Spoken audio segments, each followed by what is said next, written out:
Hey, good morning and welcome to Breakthrough Walls. I'm Ken Walls and I'm your host. And today I have a rock star on by the name of J Loren Norris. This guy is amazing. I met him through Craig Duswalt at Craig's event. This guy is absolutely amazing with an incredible story. So do me a favor, do your friends a favor, and go ahead and share this out. Share it out, and we will see you in just a minute.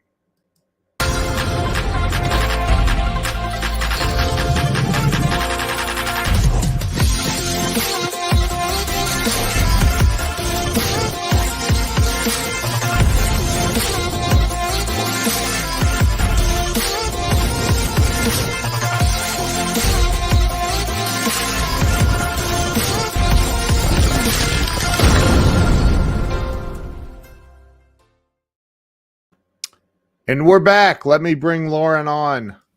Loren, welcome to the show. Thank you. Thanks for having me. Grateful to have you here, man. We talked a little bit when I was down in Dallas. I want to say the other day. Feels like the other day, kind of. Couple weeks ago.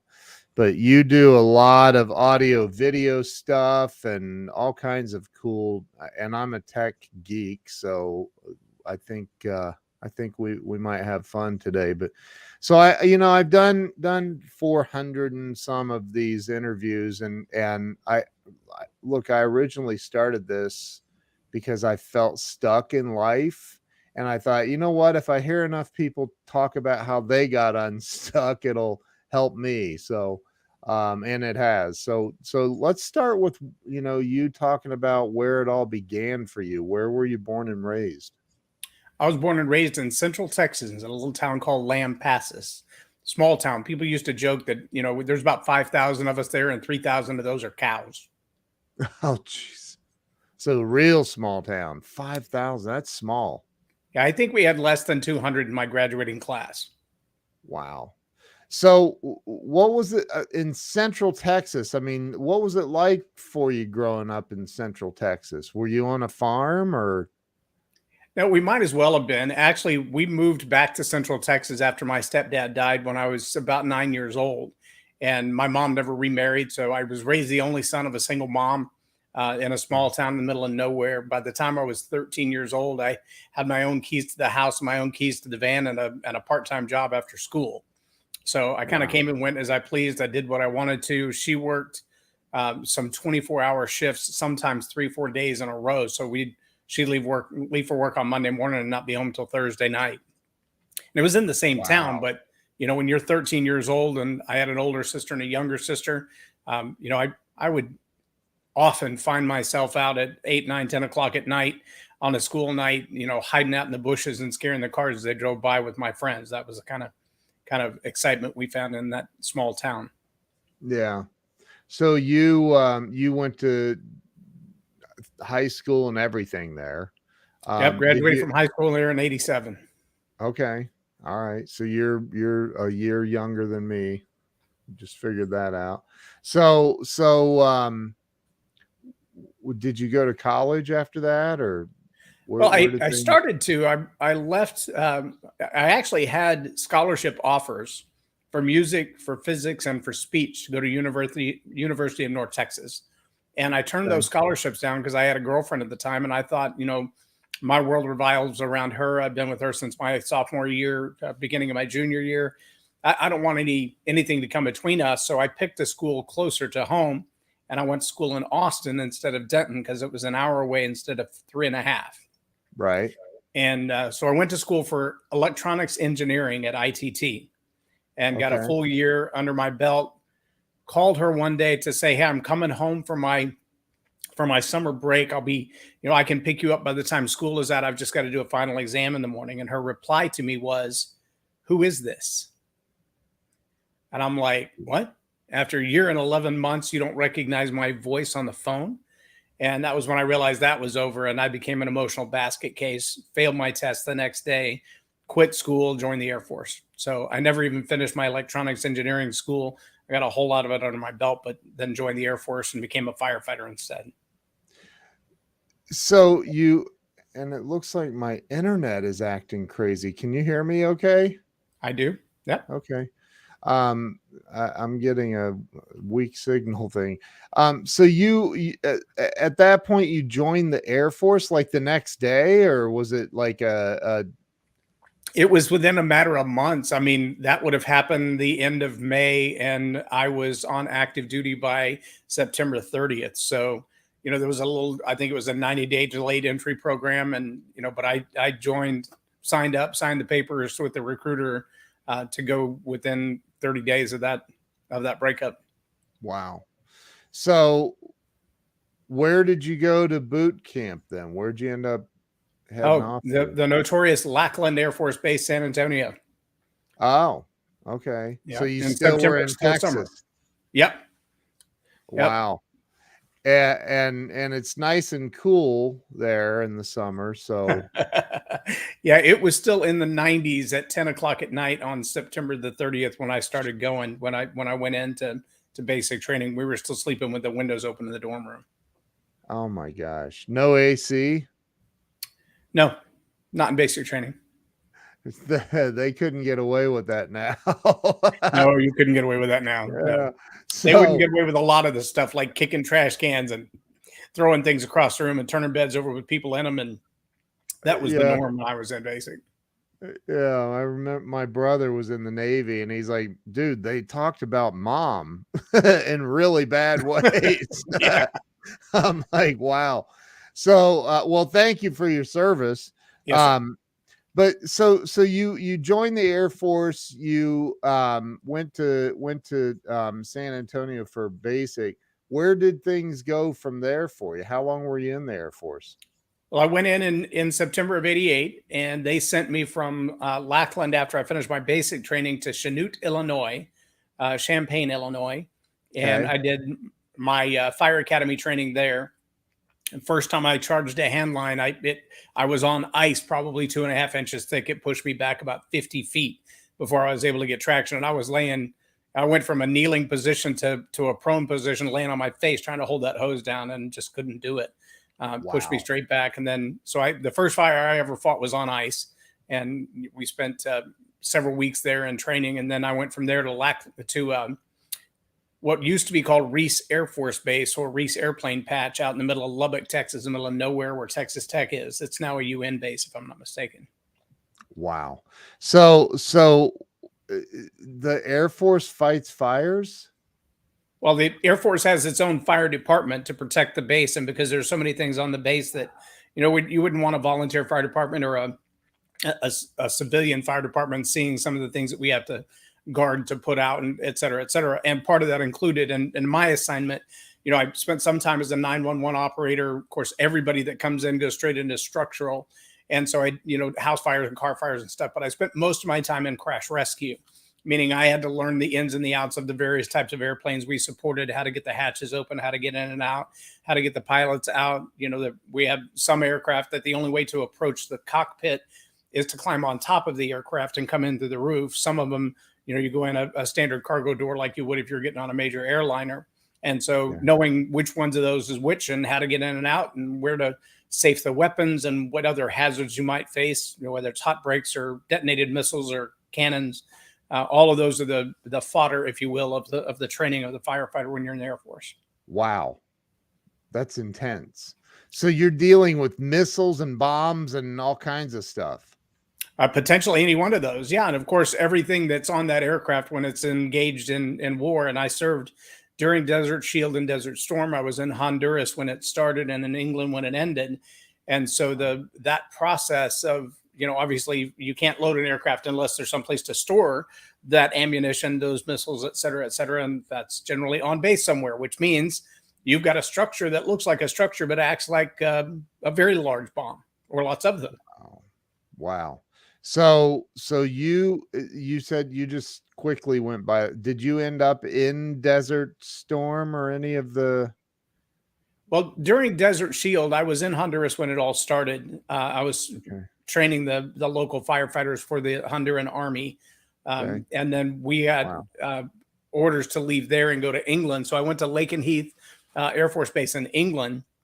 and the EF-111s flew out of there. So that they were flying straight into Kuwait. I did have guys out of my department that actually were shipped out to the sand to be part of the forward operating bases that were fighting fires and, you know, providing medical attention along with the EMTs and the ambulances for the fighter jets and the ground equipment people that were on the ground in the sand. I never got deployed to the sand, but we transitioned from the EF-111s to the F-15 Strike Eagles in the time that I was there at Lake and Heath as well. Wow. So you went from I'm going to ITT to the Air Force and firefighting instead of getting into the technical how do I don't even know how to word that, the technology stuff. You were on the ground doing firefighting stuff. That's a big difference. Well, the difference was caused by my own behavior in that time gap between graduating from high school or even probably the last year or two in high school until I enrolled in the Air Force. In the gap between those, I was quite the, for lack of a better term, hellion. So when I got to basic training and what they call the MEPS station, the Military Entrance Processing System, while I was there, they brought me in and they said, look, we see you're enrolled in EOD, which is explosive ordnance disposal, and your training in electronics engineering is going to fit into that really well, because by the time you get done with EOD, you'll have the equivalent of a master's degree in electronics engineering. And I was like, sweet, that's a perfect path. I'm good with that. They said, the problem is you have 13 moving violations on your record, and one of those is outstanding. You haven't even paid the ticket on it yet.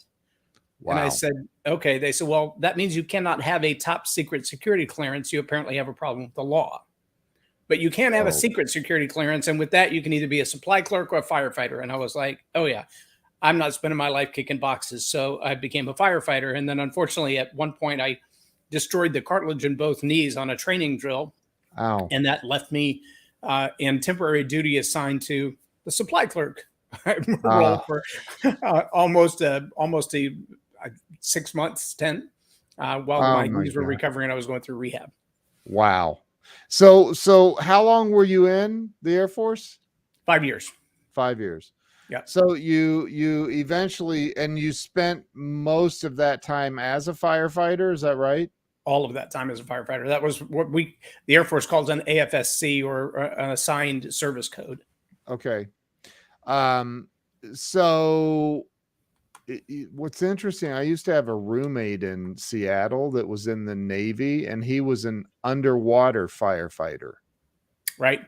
Everybody in the Navy that's deployed on the ship has to go through the same kind of fire academy that we went to, but with advanced stuff. So whatever their role is, whether they're on the flight line, they're on the flight deck, or they're a mechanic, whatever else, there's no way to call in assistance when you're on the ship. So there are people who are assigned to firefighting, but everybody gets the same kind of training in firefighting and paramedics when they're on the ship, because there's no other options. Right.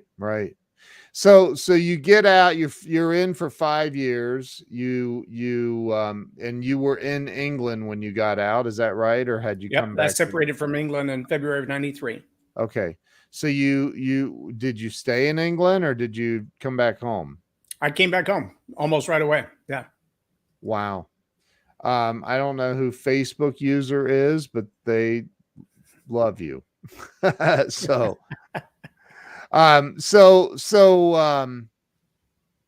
where'd you land? Back in Texas?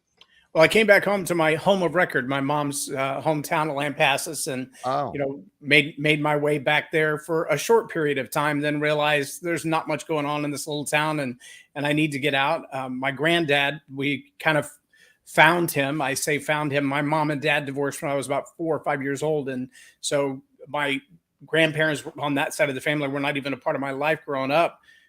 Just kind of in and out, and so I really wanted to spend some time around him, and packed up everything I had in the back of an old truck and drove out to Lindale, Texas, which is, believe it or not, smaller than Lampasas, Texas, and moved in with my granddad and took a job as a youth pastor, and doing whatever odd jobs I could to make ends meet, because being a youth pastor in a small church doesn't pay anything.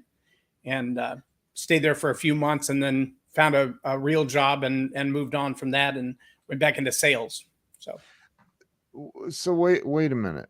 How did where did pastoring come into play? You just said you were a hellion and and you were in the Air Force, a firefighter, and all of a sudden you're a pastor. How did that happen?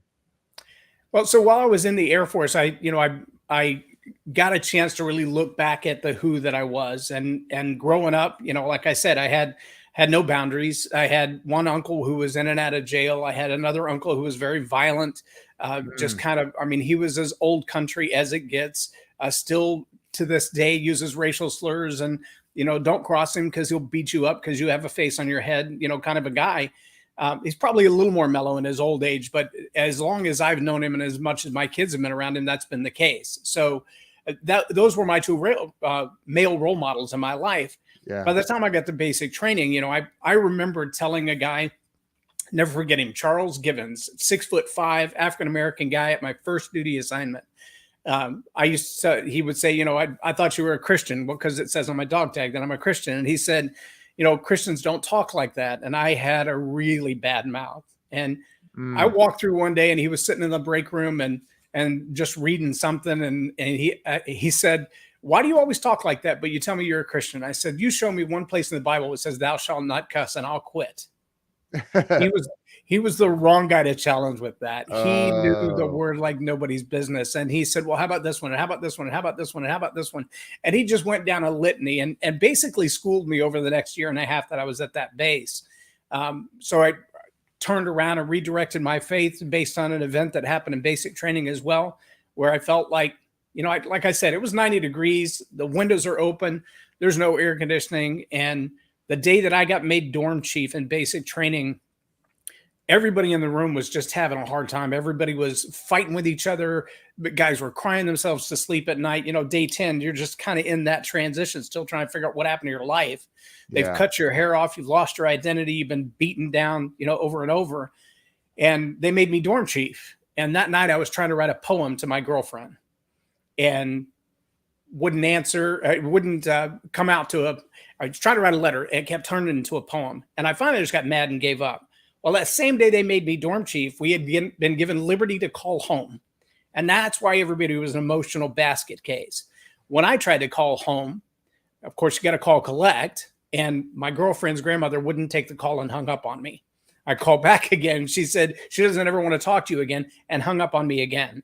And that was the second time in my life that, my whole world hinged around an individual. And so here I am in basic training. I'm now in charge of these 40-something guys. I've got to get them through the hoops of basic training, if you will, along with my drill instructors.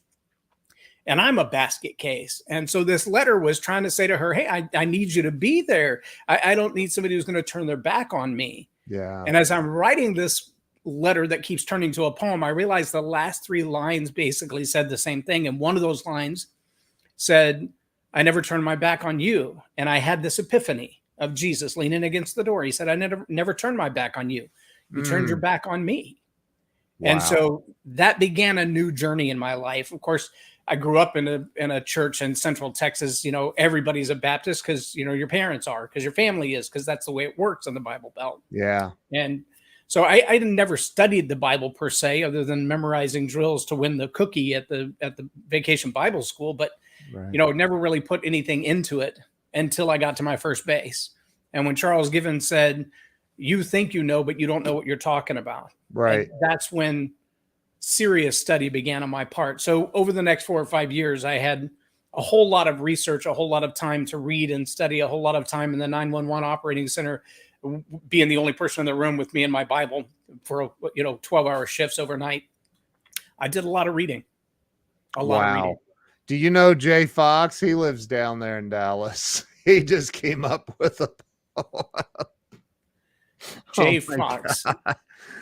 He's a nationally syndicated radio host. He was on ABC. He lives in Dallas. He's funny. So watching Over 40 Men and thinking of you. And my wife is watching as well. God puts teachers in our path when we need them. Isn't that the truth? Absolutely. Wow. What is that? I love your epiphany that you said you had Jesus leaning against the doorway and saying, "I never turned my back on you."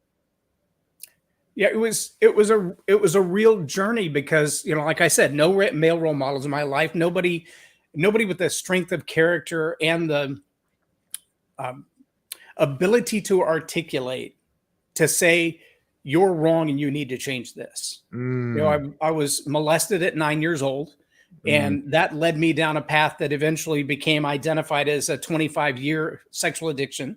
Was wow. addicted to pornography and stuff before there was any internet, thank God. You know, for me, it was magazines and things of that nature. But I remember at one time saying, I've done things that Hugh Hefner would blush at. I've been Mm, involved in things that the Penthouse can't print. And so there was a sense of pride in me related to that uh, failure.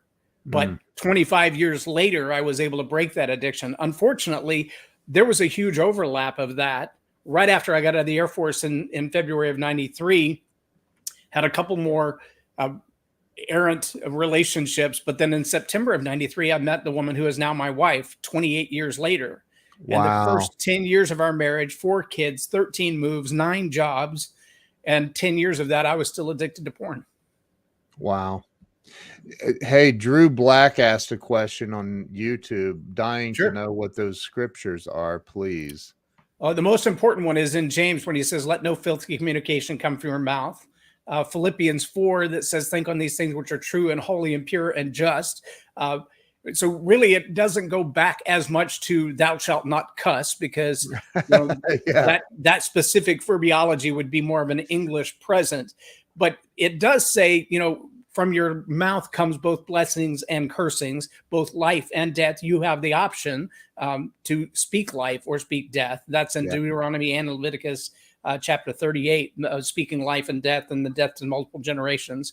And so the words that come out of your mouth, whether they're wholesome and building people up or they're destructive and curses, that is a choice that we make. And it goes back to attitude, which is another one of the books that I'm working on finishing up now called Attitude Hack. And you know what's interesting? It's the second sentence in the entire Bible. The second sentence in Genesis, and the word in the beginning was the word, and the word was God. And the word was with God. Yeah. With God. Yes. And in John 1:1, he says the same thing. In the Yeah. beginning was the word was with God, and the word was God. Right. So I truly believe that we speak or destroy life with our mouths, for sure. Absolutely. So back to let's go back to you were back in, I forget the name of the town that your grandfather was in. Sorry. Lindale, Texas. What is it? Lindale. Lindale. And that's even further out in the middle of nowhere. It is. At the time, Lindale was about 1,700 people. It may be 3,000 now, but it's not much bigger than that. I remember being down in Texas and Dallas in February during that beautiful ice storm. Once in a decade, yeah. When somebody smashed my car with their something. But anyway, I remember because I drove to Phoenix after that. And I'm like, I look on the map and I'm like, oh, it's just right there. You just, you know. And then I'm driving across the great state of Texas and I'm like, does this state come to an end ever? Like, it's so humongous. And I was just up in the northern part. I wasn't even down in the, so, you know, that what's interesting is Texas literally could be its own country. I mean, it's huge. It technically was until 1836, or in 1836 when we fought for our independence from Mexico, and then decided to join the United States as a state. But I believe there are only a handful of states that still hold the right to secede from the Union and maintain their own army, et cetera, et cetera. I don't know, a lot of people have talked about that, but the Texas-U.S. Pact actually has that in writing in the joining of the Union documentation. Wow. So Texas has the right to succeed from the Union and maintain itself as a country. Right. And it also has as much farmland as almost anything other than Nebraska or Wyoming. It also has more natural petroleum than any other state in the United States. It also has, aside from California, as a single state, has more shoreline or coastline for import and export. Has the most diverse terrain. We've got East Texas is great for lumbering and forestry. West Texas, wide open for windmills. South Texas, all the coast, and we even have the end of a mountain range in Texas, which most people don't know. Dude, in West Texas, I remember I called my wife. I'm trying to take pictures. I have never seen, nobody has ever seen so many windmills in one place. Like, nope. It's got to be hundreds of miles. I don't know. I mean, it's crazy. There are so many windmills. Like, it depends on which way you go too. If you go out 10. If you go 20 up through Abilene and into Lubbock, or you go out 10 through El Paso, if you go through El Paso from like Abilene all the way out, it's hundreds of miles of windmills. Yeah, it's insane. I mean, you can't even fathom it. It's something you have to see. And of course, now we have SpaceX too. Huh? We also have SpaceX now too. That's right. That's right. And Tesla. And so back when you were, it sounds like, and you were what, 25-ish? Yep. When you got back from the Air Force and you're out at where did things go? Look, Jay said you spent a year in Texas in one day. That is true. That is if you drive from here to Denver, it's 13 hours to get to Denver, and only 4 of that is in Colorado. It's the other 9 hours is getting out of Texas. It's crazy. So where did things go for you from there? You'd been a firefighter in the Air Force, and here you are now living in an even smaller town. Where did things go for you from there? So, there are a couple of divergent paths within that journey. One of those was I went to an education counselor just before I got out of the Air Force. And she said, well, you're a firefighter. That's a great career. Obviously that could be your lifelong job. I said, well, it could be, except I feel like I've got a different assignment on this earth. Number one. Number two, I have no cartilage left in my knees. And so it's a difficult job for me. Yeah. And, my training is crash fire. So really the best job is at an airport where there are a lot of aircraft, or to come back in as a civilian in the military. And so, I want to know what I can go to school for. And she said, well, what do you really want to do when you grow up? And I said, I really want to be the next James Dobson. I want to travel around the country and speak and write books and change people's lives. I grew up in a broken home, and I want to save families. That's what I believe I'm here for. I think that's what I'm gifted for. Wow. And she looked at me and she said, well, have you ever written anything? And I grabbed a stack, which is, most of it's now published in this book, The God at Work. But let me see. Hold that back up. Let me see that. That's your book? Yeah, this is one of 3. Oh, that's awesome. So this one's 400 and almost 50 pages worth. Wow. And so I randomly, at the time it wasn't a book, it was just a notebook full of stuff. So I randomly grabbed a page out of it. I didn't even look to see what it was. I handed it to her because she asked, have you ever written anything? And so I showed her the notebook, that I handed her this page, and she reads it and then gets up and walks out of the room. I was like, okay. She was gone for what seemed like ever. It was probably 10 minutes. But when she came back, she had mascara on the edges of her hair, and all of her makeup was gone. Wow. I was like, okay. And she said, where'd you get that? I said, I wrote it. She said, well, I understand you typed it up. I mean, where did you get the sentiment behind it, or the ideas behind it? And I said, well, they're mine. She said, you sure that didn't come from this James Dobson guy? I don't know who he is, but I'm guessing he thinks like that. I'm like, I don't know if he thinks like that or not. Actually, he would probably disapprove of it, but those are my own thoughts, my own emotions, my own feeling. Everything that's in there is me. She said, see, that's where I have a problem. I said, well, what do you mean? She said, no 25-year-old guy in the world writes like that. Wow. Okay. So what do I need to go to school for? Journalism, for English, for psychology? What do I need to go to school for? She said, honestly, journalism's not even going to accept you. You submit something like that, they'll throw you out before you even get past the application. Okay. What about English? She said, I don't know anybody who has a degree in English who has a better control of the English language or articulation than you express in that piece. Wow. Okay.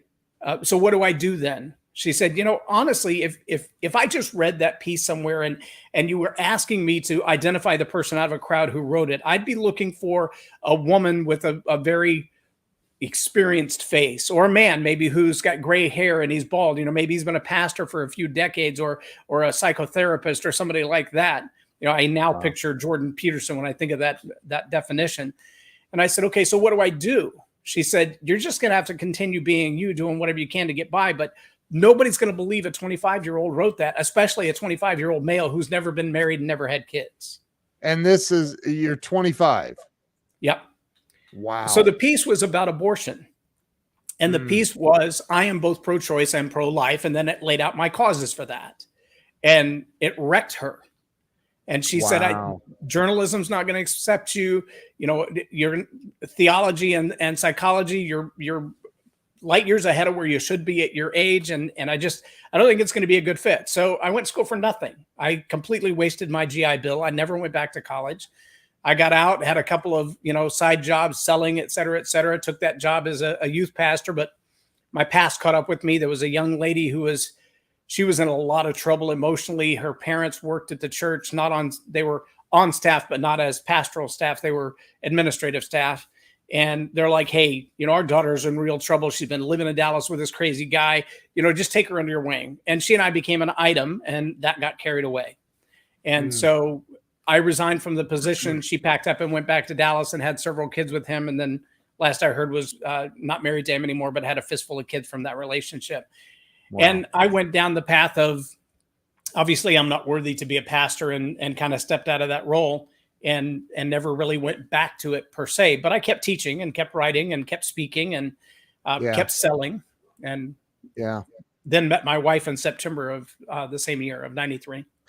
So what were you selling? I mean, you were selling Jesus as a youth pastor, but what were you selling in your other jobs? Oh, I sold advertising for the local cable directory. I sold advertising for the farm and ranch directory. I took over running a print shop first in Tyler. And that was probably one of my biggest, if I look back on regrets from a business standpoint, I had been asked to drive a truck for this guy. Turned out he was a drug dealer. And so the whole company ended up in trouble. He got murdered.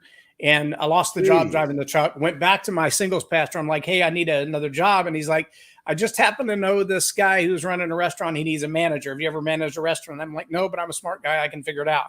So I took that job, did that for several months. And then they decided their daughter needed the job now that the store was successful. And so I went to driving a cab. And then I went back to selling advertising. And so driving a cab in that small town? Well, in Tyler, which is a town of about 100,000.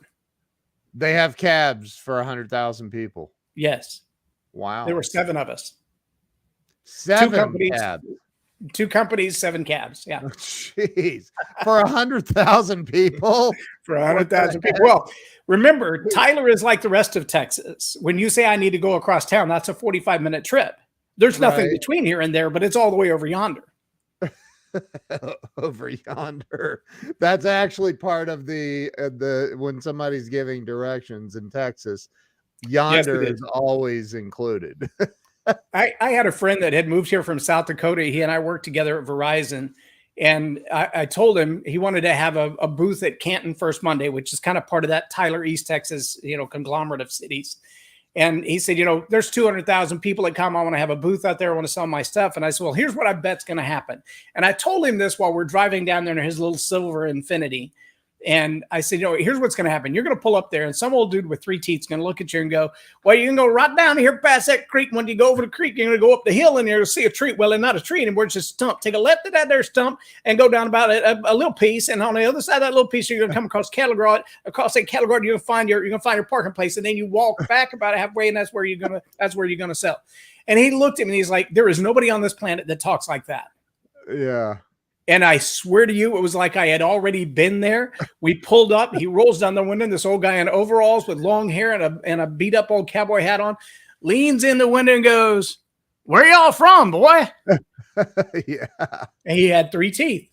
And he goes, well, you're going to go right down here across this cattle guard. And I just busted up laughing. And Jamie was like, there is no way this is true. This is not happening. I'm like, hey, welcome to East Texas.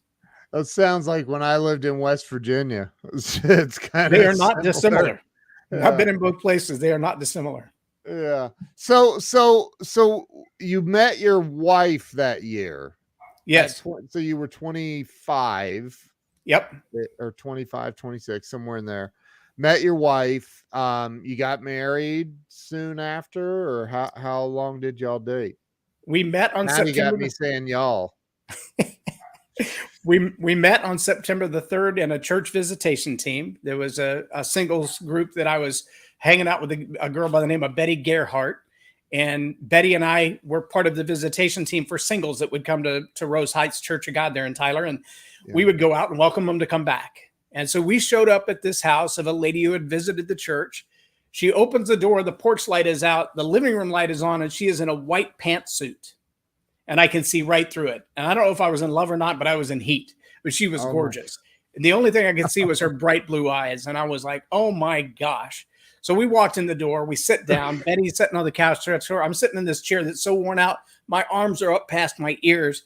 I was probably in that chair 5 minutes. And then I hear this scream like a wild banshee. And she comes running out of the bathroom, this 4-year-old redhead, dripping wet, stark naked, and leaps across the room into my lap. And I'm like, what do I do with this?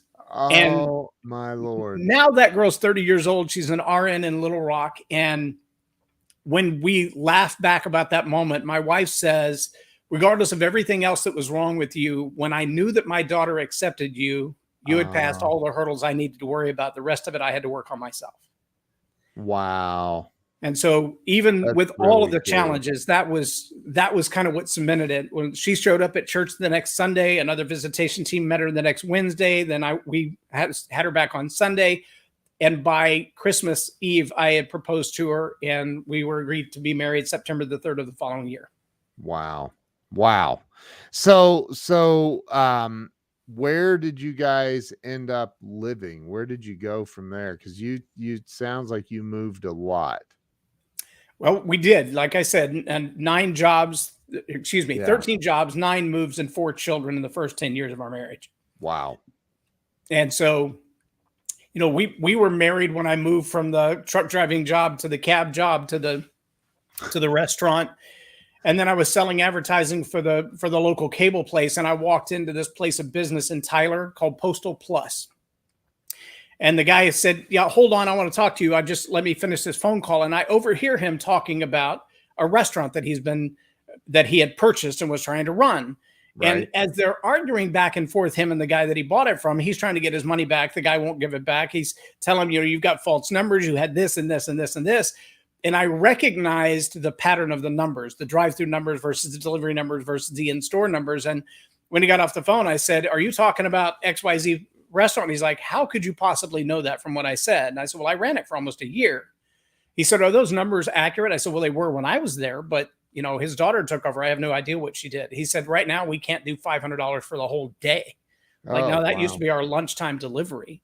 Wow. He's like, you want a job? I'll hire you to run it. So I went back up there for a couple of months, and I called him one day. I'm like, look, she has done such a bad job running this customer service wise. It's never going to recover. But you got 2 employees here who are worth keeping. I would recommend that you move them over to your other restaurant and shut the place down and sell the business. Just sell the building. You'll be better off. He's like, well, what are you going to do for a job? I said, I didn't have a job when I wasn't looking for a job when I got this one. So, it's not going to break my heart. I'll land on my feet. Right. They said, well, why don't you come run my Postal Plus business so I can take some time to do oil and gas? So I ran it for about a year. And then I got an offer to leave there and go open one for somebody in Austin, Texas. And when I told him I was leaving, he said, I'll tell you what, if you'll stay, I'll owner finance the business 0 down because you've done such an incredible job and made me so much more money. I'll step out. You run it like it's yours. You give me 20% of the profit every month of the net profit. Wow. And you run it like your own. Now, I'm 27 years old. I'm newly married. I've got kids in the house. I have no idea what I'm doing. I've never been to business school, never been to college, never had a mentor in my life that would have said to me, that's a great business opportunity. Here's what I did have. About 6 months before that, I remembered when I was in the Air Force and I was at Lubbock, at where the Texas Tech was, and I was working on the very first version of my book, a collection of poetry.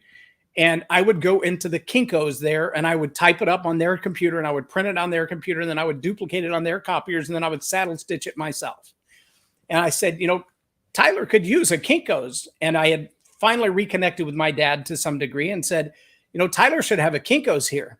And his reply was this: the people who run that business are a whole lot smarter than you. And if they thought there was any chance whatsoever that a Kinko's could survive in a town the size of Tyler, they have already built it. You need to just keep up with your job and worry about your own business. Yep. And so shot me in the foot. And I said, okay, he's probably right. So when this guy said, owner finance and run this business, I didn't have the confidence in me that I could do it. So instead I took a pay raise of $4,000 and I packed up my family and moved to Austin. Wow. Well, less than a year later, mailboxes, et cetera, bought out the Postal Plus, and he sold that then to the UPS store for hundreds of thousands of dollars. The Blimpies is still there. The last time I was in Tyler, that was part of the package as well. I love Blimpies. I walked away from all of that to realize if I'd had a mentor in my life who would have said, that's a good business opportunity with zero down and a 20% payout. Yeah. But you could have paid that off in 3 years. And then you've been the one that sold it for $500,000. So right. Yeah. If I have business regrets, that's one. Well, and Jay says, thanks, Dad. Damage was done right then. But and my wife loves Blimpies too. We don't have Blimpies in Ohio, just so you know. So you don't. I love Blimpies, but so you have Quiznos. We do. I don't love Quiznos. I only like their beer cheese soup and the bread bowl. I don't remember ever being in a Quiznos. In fact, I'm not sure I've ever been to one. But and maybe I have, but so when I'm looking at the time, I can't believe we've been on here already 42 minutes. That's crazy. So when I'm going to ask this now, and we'll get into this more in detail, but and also speckle in some of your story through here. But first, I've seen you on stage, I think twice now, where somebody tells a story and then you teach them how to reframe. What is it you call it? You reframe the story, deliver it more interestingly. I don't know what you call. I forget what you call it. I guess reframing is a good word for it. In fact, that's what Jack Canfield would call it, is reframing. I love Jack Canfield because it's really about the position of your mindset. But a lot of people, when they tell a story, it's a monologue. It's, it began here and they want to go beginning to end. And what I found in my life is, from a teachability standpoint, most people's attention span isn't that long. And if you take too long chronologically, you lose them in the details and they never get the point. So what I do through Story Power is help people to identify the incidences from their life that best illustrate the point they're trying to make, so that they can add a call to action and say, now that you've heard this, do this. You think back to the old sales ideas. There's the A-B close, do this, get this. Then there's the ABC close, that I did this, you should do this, you will get this. And then the ABCD, I did this, I got this. If you do this, you'll get this. Every commercial in the world kind of follows one of those three principles. Well, the call to action that follows a story that just resonates in your heart and never leaves, that's the story that'll come up 20 years from now. I'll guarantee you, anybody who's been paying attention today will think of that phone call with my dad.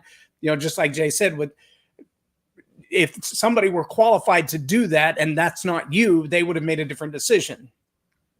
Okay, so there's a whole lot that goes into that story. There's a lot of psychology in that story. There's a lot of predictive outcomes that are in that story. There's a lot of attitude in that story.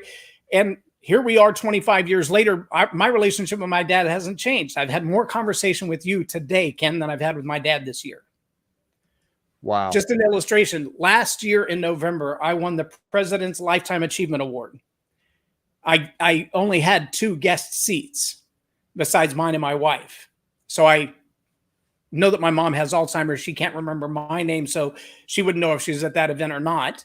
So I texted my dad and said, I'd love you to come as my guest of honor. He didn't reply to the text until after the event was over. Wow. Those kinds of stories in a short instance explain things like why I parent the way I do. Both of my boys, when they're in relationship, when they're looking at jobs, when they're thinking about buying a car, we have a very in-depth conversation about that. I spend time with my grandchildren on a regular basis, as often as I can. And I get calls from my daughters on a regular basis. Hey, come see the boys, come hang out with the boys. Because I refuse to have the kind of relationship with my kids and grandkids that my dad has had with me and my kids or his grandkids. You know what, though? I mean, honestly, I get that. Trust me, I get that. And, you know, I think that what you've done is you've taken something. Obviously he's battling his own demons. He's fighting his own demons in life. And, but you've taken that and said, you know, it's an example of what not to do. Not everything's a great example unless you look at it from the perspective of what not to do. Well, and so that's what Story Power is really about. You know, I can't tell you how many times I've had that person come through the workshop and they tell a story. And when I hear them tell the story, you know, probably the most infamous one is the lady who came in the workshop. I did like you've seen me do on stage. Everybody tells a story and then I immediately retell it with the reframe. And so she told her story. Then I got up and told her story. And I only remember one significant change that I made. When she told the story, she said, when that woman walked in the room, I just saw such hatred in her eyes. When I told the story, I said, when the woman walked in the room, there was just so much hatred in the room.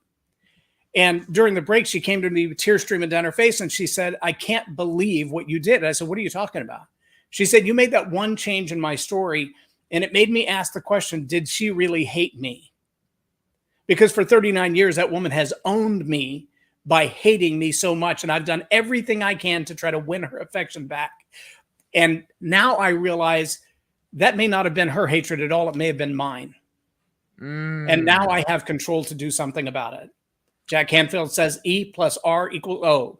Yep. The event plus your response to it is what determines the outcome. Amen. And she had for 39 years allowed what she interpreted as that woman's emotions to dictate the behavior of her own life. We all do that to some extent, right? Yeah. But a lot of public speakers take the stage and they don't realize that creating a word picture assumes that you're going to feel about that incident the way I felt about that incident when it happened. And that's simply not true. A lot of times we experience the same incident with an entirely different background coming to the moment. And as a result, it causes us to freak out. My wife was date raped at 19 years old, years before I met her. The guy who did it wore Polo cologne. Used to be my favorite cologne. Haven't worn it in 30 years because when I wear it around her, all of those things in the hippocampus and the hypothalamus start to fire off again. And her mind, her subconscious mind believes she's in the same sense of danger that she was when she smelled it last time. And so knowing those triggers are there, we often set up the perfect story from our own standpoint without regard for who else is in the room.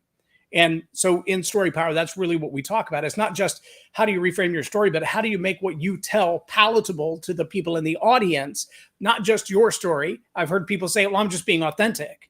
Yeah. I think, well, no, you're actually being offensive or hurtful because you're more concerned with getting your point across than getting your point across to them. Exactly. I love that, man. I love that. And everybody should. Debbie Bettendorf says, can you follow me around and reframe my conversations? She's so funny. And Jay says that you've changed you've changed him today. So, you know, I think that, and Jay was at the conference. I don't know if you obviously you didn't meet, but Jay's a good friend of mine that lives down there. So let me ask you a question. What do you think?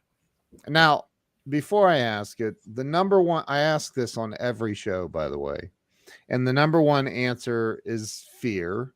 So you have to do better than that. So here's the question. Excuse me.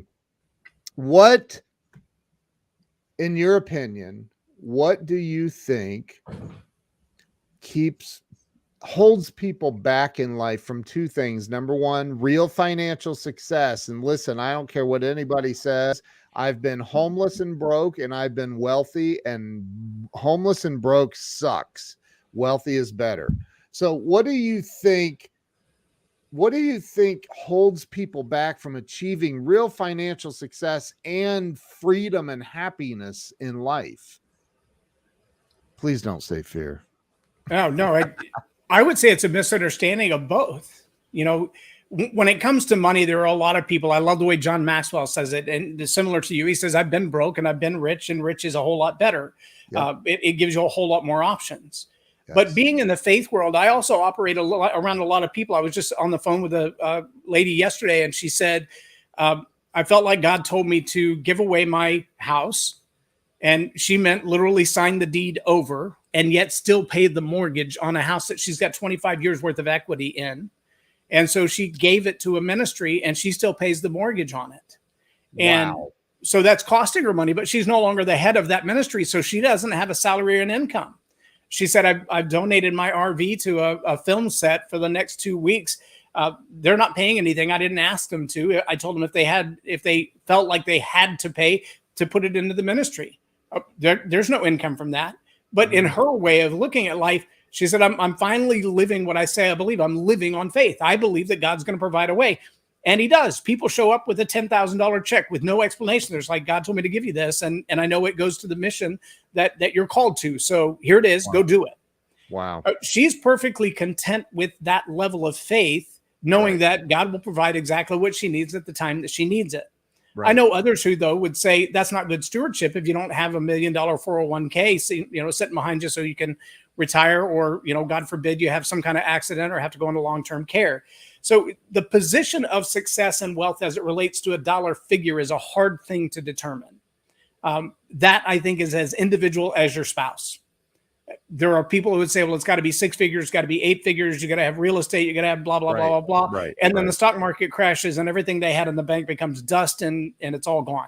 Right. On the other hand, I think there are people who want what they would call success in life, having never tasted anything. Everything is more successful than they are. Everything is a better opportunity. Everything is a new opportunity. And the reason it might be based in fear or summarized to fear, but the truth is it's an identity crisis. They don't know who they are, what their assignment is, why they're on earth in the first place. And without a sense of purpose, we live our lives like ping pong balls on a hardwood floor, bouncing from one side to the other. It's just a matter of which part we land on today that redirects where we're going. And I think that's a challenge for people. When you've got a good idea who you are, what you're here for, what you're supposed to be doing, that kind of changes everything. Yeah. Wow. So true, man. So true. I can remember my wife and I starting our first, I don't know, 12 years ago, we opened our first office together. And we had a handful of employees. Everybody was getting paid except for us. One day, this guy that worked for me walks in, big old boy. He way bigger than me. And he's like, hey, and I'm on a phone call. Hey, there's somebody looking in the windows of your SUV out in the parking lot. And I'm like, dude, tell him to get the hell out of here. You're bigger than me. Like, what? And he's like, well, he's got it blocked with a tow truck. And I was like, oh, no. And I don't know if you've ever tried to talk a repo man out of taking your car, but it's a moot point. And so I stood there that day and watched this flatbed drive away with my car on it in front of all my employees in the parking lot. And it was in that moment that I was like, what's the point of being on this earth? Why even go on? Like, this is ridiculous. And, during the pandemic and all that stuff, insanity, suicide rates skyrocketed. Everything just went sideways in the world.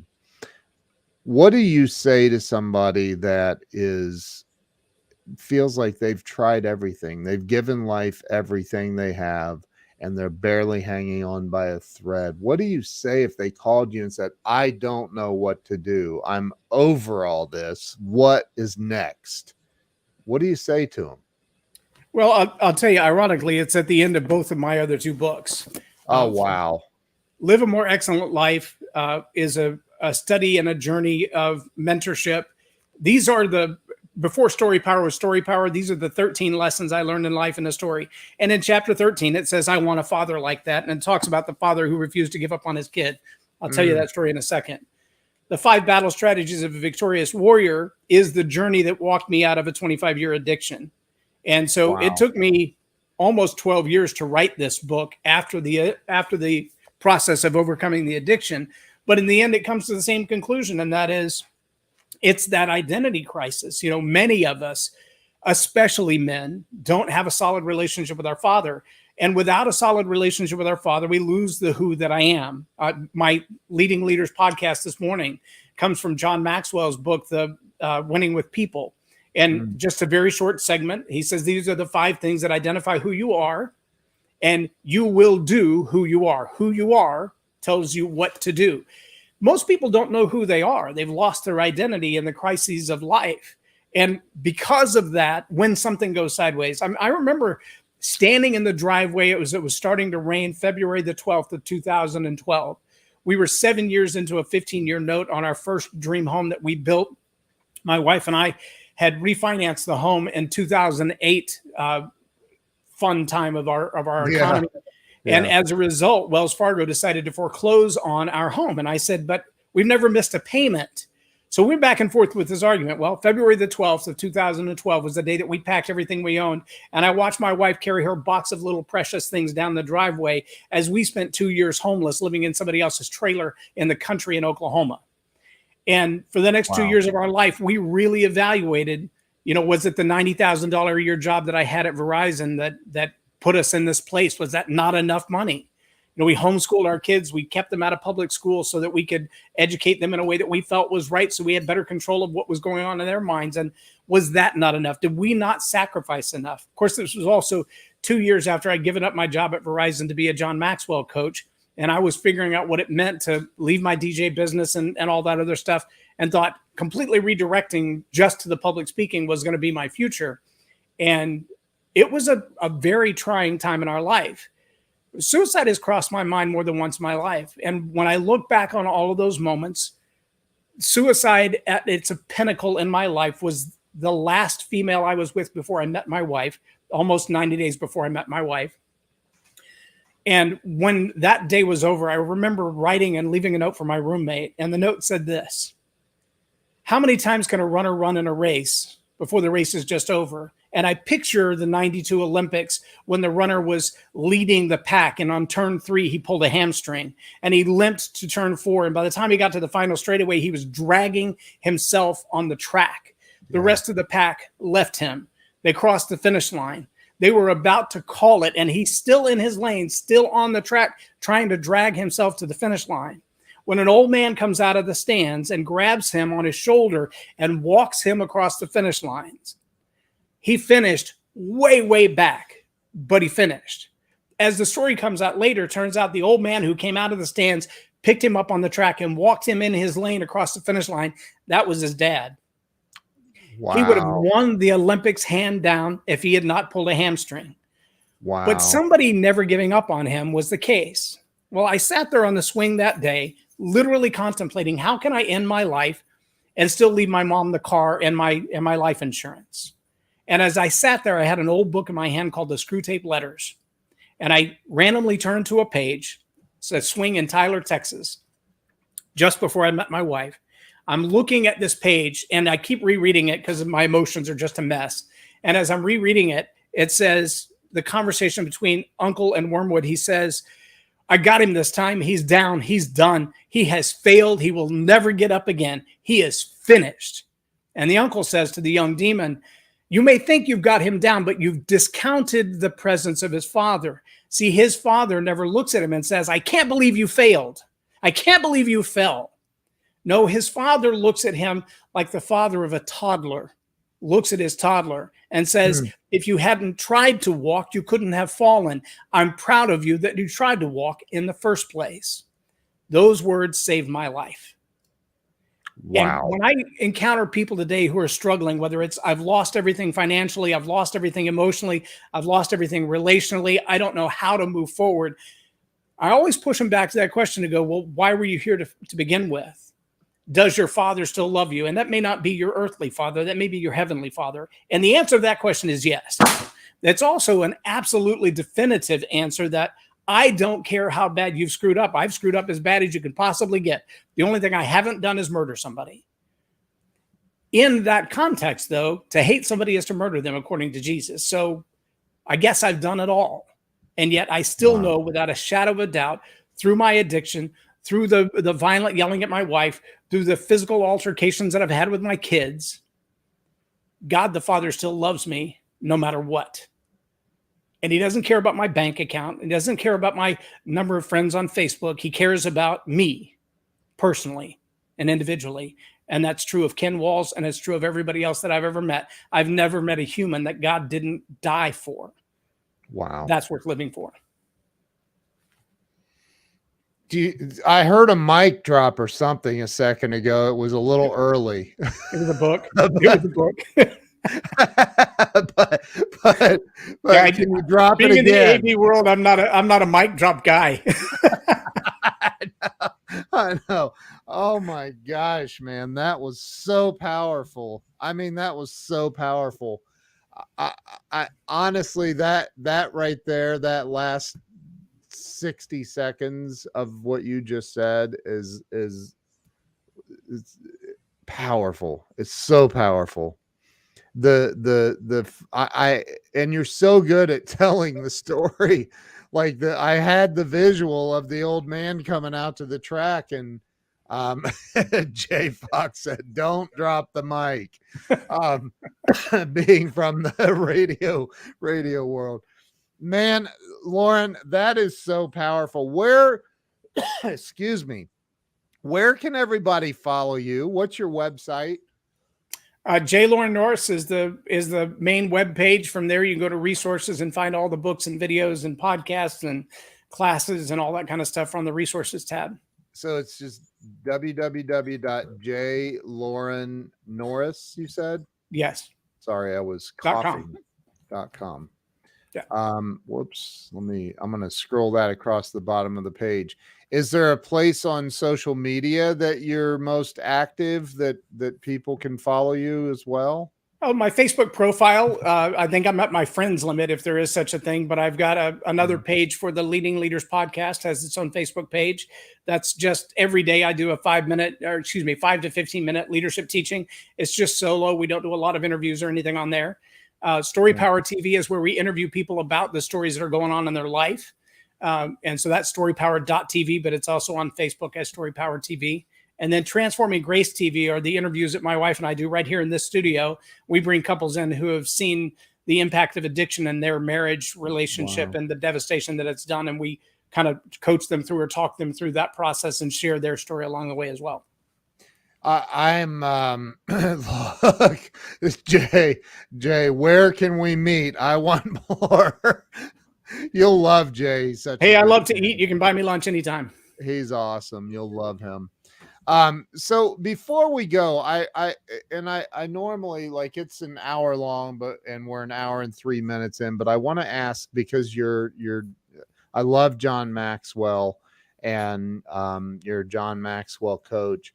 Would you touch on, because I think this is, and you've inadvertently touched on this already, touch on the law of the lid that John Maxwell writes about and talks about. I really want people to understand how important it is, because that's all about mindset, and it's about what other people have put on you. Right. One of my favorite lines out of a movie is, "Don't you put that evil on me, Ricky Bobby." So talk about the law of the lid a little bit, if you would. Yeah, so the law of the lid, I love the way John Maxwell, he puts his hand up and he says that the law of the lid tells me that you'll never rise above the lid. So whatever that lid is in your life, if that lid is your communication skills, if that lid is your tolerance of others, if that lid is your lack of patience. You'll never rise above that lid. And here's the other thing you need to know. The team that you lead will never rise above that lid either. So if the best that you can do in communication on a scale of 1 to 10 is a 4, then your team will never be above a 4 in communication. Why? Because you can't lead them where you can't go. You can't lead them to follow you where you've never been. And so when we look at the journey that is leadership and say, well, how am I going to impact somebody's life? How am I going to make their life better? Our qualifications, how far we've stretched, how much we've improved, how far we've grown is directly indicative of how far we can take somebody else down that same journey. And that relational aspect of leadership is often forgotten when we think of leadership as management. I'm going to make you do what I want you to do. I'm going to tell you to do it, and you're going to do it. And you're going to comply because I'm going to pound you on the head if you don't, or take your job, or threaten you with your income, or threaten you with your days off, or make you wear a mask, or whatever else. That compliance to management and leadership are not the same thing. Leadership is about influence, nothing more and nothing less. Also a John Maxwell philosophy, a very powerful philosophy, because what it says is people will tend to do things that they want to do when they've been demonstrated that those things are good and right. You can't make somebody do something. In fact, one of the things that John Maxwell said, and I tested it for about 10 years at a very large church in Dallas, he said, if you want to know whether or not you're a true leader, lead volunteers. Because all of the carrot and stick is gone. They'll either follow in the footsteps that you're influencing them toward because they see that it's beneficial and productive, or they won't. Because you can't make them. You can't fire a volunteer. And so that relationship changes really fast. But the law of the lid very clearly says, if you haven't gone there, you can't lead there. If you're not willing to do it, you're not going to be able to do it. I remember taking a job at Mazio's Pizza before I met Karen, still, first year out of the Air Force in Tyler, Texas. And when I walked in the door, the guy said, man, you've got the military background. You're the right age. You're the next store manager of this store. And I was like, great. Awesome. And so the first day we were walking in and there was pasta on the floor, and I stopped where I was at and I picked up the pasta and I carried it around in my hand. He didn't notice I'd picked it up. And finally he reached to shake my hand and I had pasta in my hand. He's like, what is that? I said, well, I picked it up off the floor, but I haven't seen a trash can yet. And so he laid me the trash can. I threw it away. I washed my hand. He's like, you're definitely the person I want for the manager of this store. And for the first 2.5 weeks, I'd crawl around on my hands and knees under the table, picking up pasta, busting tables, et cetera, et cetera. In 2.5 weeks, he never even had me cut a pizza. And I finally went to him and I said, I don't know if this is, slave boy training, or if this is, back office training, or what this is supposed to be. But I thought you hired me as a leader, and I've done every grunt job in the place except lead. He said, well, yeah, that's how leadership works. I'm not sure that our idea of leadership would have ever really crossed paths. But he did find somebody who is willing to, for the sake of the title, put up with a whole lot of silliness because the title was in their eyes. And I think there are a lot of people who operate that way too. They think, if I can get the job title when I partner in this business, or if I can get the job title of CE something, or CO, or CM, or whatever, as long as there's a chief in my name, it'll be worth it, whatever I have to do to get that. And the truth is, they're not contributing greatly to the organization. They're just serving for the sake of a title. On the other hand, you see guys that, ask Elon Musk about being a CEO. He laughs out loud. He's like, I don't care if you call me the CEO or the chief title guy. You call me whatever you want to. I just know there's work to be done, and I'll do all of it that I can do. Yep. That's an enormous difference in leadership perspective. Amen. I agree 1,000%. And that guy sleeps on the factory floor sometimes. I mean, so I first off, thank you for coming on here and sharing your story, being so transparent and willing to deliver so much value. Everybody watching, and if you're listening or you're on the replay, go follow Loren. Go to his website, jlorennorris.com. Loren, you are a real gift to this world. I don't know if I told you this or not, but if I make it to August the 10th, I have 20 years of sobriety. So I've been in recovery for a long time myself. And I understand all of the demons and have battled them myself. So I understand. This has been absolutely wonderful. I'm so grateful for you, and the message you deliver is just powerful. It's so powerful, and I've seen you do it on stage with people that have a boring, pardon my language, but a boring ass story. And you take it and do your magic, and it's incredible. So everybody We go. do have another Story Power Masterclass coming up September the 10th. So if anybody wants to, go to the class to learn how to tell their story that way and understand the psychology behind it, I'd be glad to have them. They can find that at storypowermasterclass.com. How much is it to join that? $9.97 unless you're part of the Rockstar, and then it's $4.97 if you sign up under the Rockstar. That's awesome. So awesome. Everybody go. I think that bonus is still on the page. So if you just click on the Rockstar one, I won't know any different as long as you do it before I take it down. That's awesome. That's so awesome. Everybody go check out jlorennorris.com and dig into everything that this guy has. You're incredible. Thank you for your amazing story and transparency. And thank you.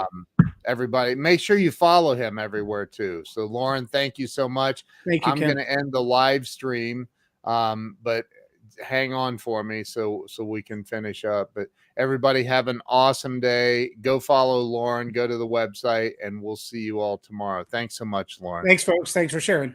See you guys. Bye-bye.